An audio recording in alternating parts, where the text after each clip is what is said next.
All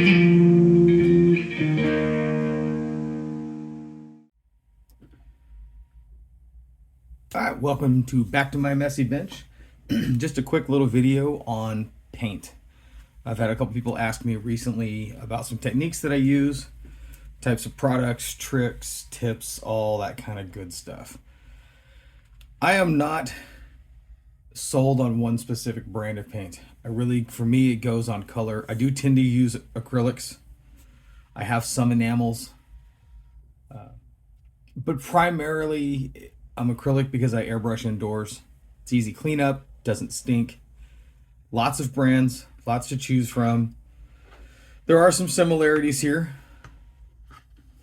AK Interactive. These are the older style. This is the new series. The new series I really like. It has a lot more pigment in it. Fairly inexpensive for what you get, and a wide variety of colors. They also do make very specific lines of paints. This is from the Figure series. That's a uniform highlight for black clothes. So there's all kinds of specialty stuff. MIG is another one. They're all very similar paints. In my opinion, they're almost identical in most cases. So MIG, Vallejo Air. The Air is just thinned down for airbrushing. I still thin it a little bit more. Vallejo is getting a little bit hard to find in my area at the moment. That stuff happened with Tamiya a few years back. Citadel. Game miniature specific paints from Games Workshops. They're pricey. Some of the colors I absolutely love. You will see me use this one here pretty soon on the Lord of the Dredge that I'm painting. It's for doing rusted out copper. Works really good. So they have some specific colors that are really good. I do like their gold. That's why I have this one. But like I said, they are a little more expensive, but you do get some very specific colors. A new one that I just ran across recently. I got paint all in my nails. It happens with this hobby. Pro Acryl. Great stuff. Larger bottle. Similar price to the other ones. I personally think this stuff airbrush is amazing. I use their primer as well for a lot of my projects. The stuff works great. Very good paint. Model cars. Since I do kind of dabble into a lot of different types of paints, Creatix makes amazing colors for model cars. This is a transparent blue. You get candies and pearls. All kinds of good stuff. And then, believe it or not, regular old cheap, I bumped my camera. There we go. Still getting used to the placement of this thing. I use, not a lot, but quite often I will use these paints. They do airbrush well. You can thin them with the same thinner that you use for these. What you do get is a wide variety of colors, as well as metallics, all kinds of antiquing type of finishes and colors. I did use that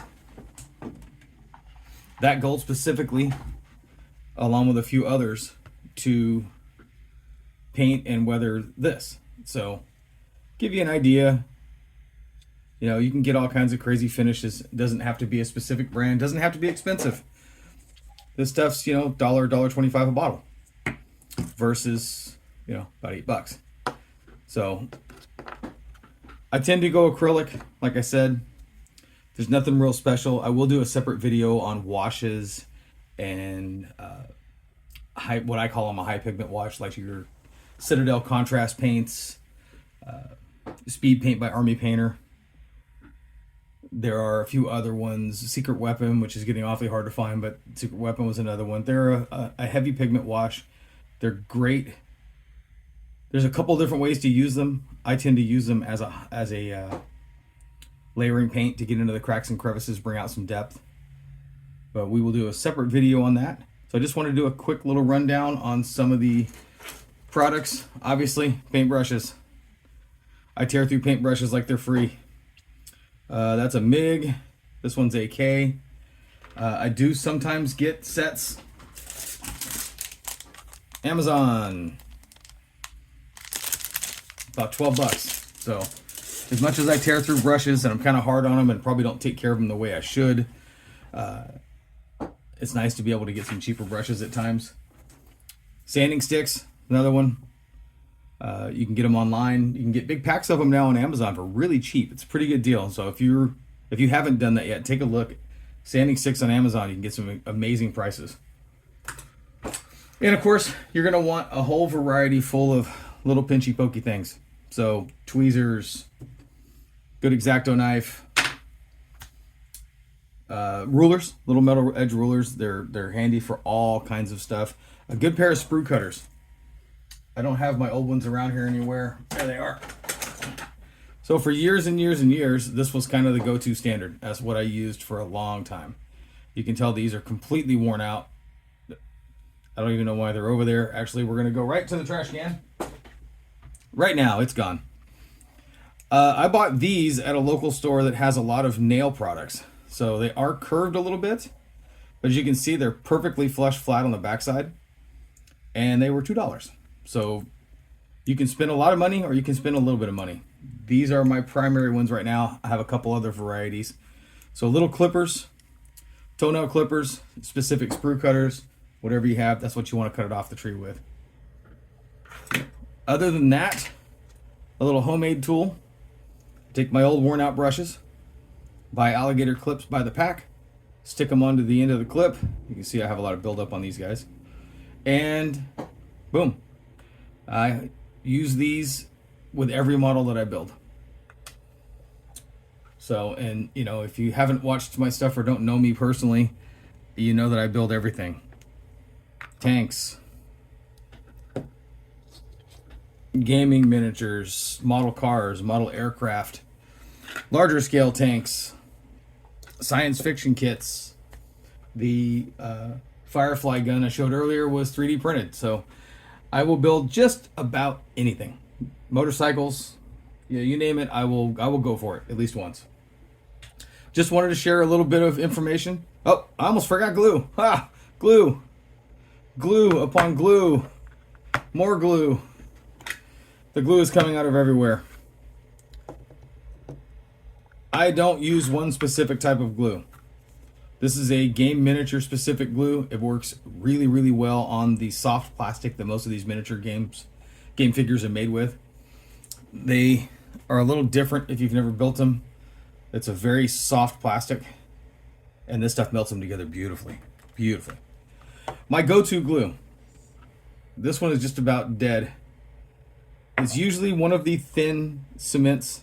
This is the Mr. Hobby. This one's a little bit thicker. Tamiya, which I'm actually out of at the moment. Tamiya thin is probably my go-to. Plastistrut, any of the thin plastic welds is my go-to primary glue that I use. Gotta always have a bottle of this. Sometimes that other glue doesn't work, doesn't like the plastic, whatever the case might be. You need something to stick immediately. You go for the old super glue and kicker combination. Also with resin. This stuff will glue resin together almost instantly, so you do need to be careful with it. But that's glue. I have Elmer's School Glue back here. I have Canopy Glue. I have all kinds of good stuff. So glue is really a personal preference. If you're new to hobbies, pick up a couple different types. Try it. If you're gluing plastic together, your thin plastic cements are amazing. Other than that, it's really personal choice.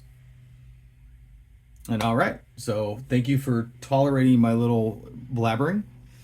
And this is the beginning of some new videos. We will, quality will get better, and I promise, as well as the subject matter. So thank you, and you guys have an awesome day.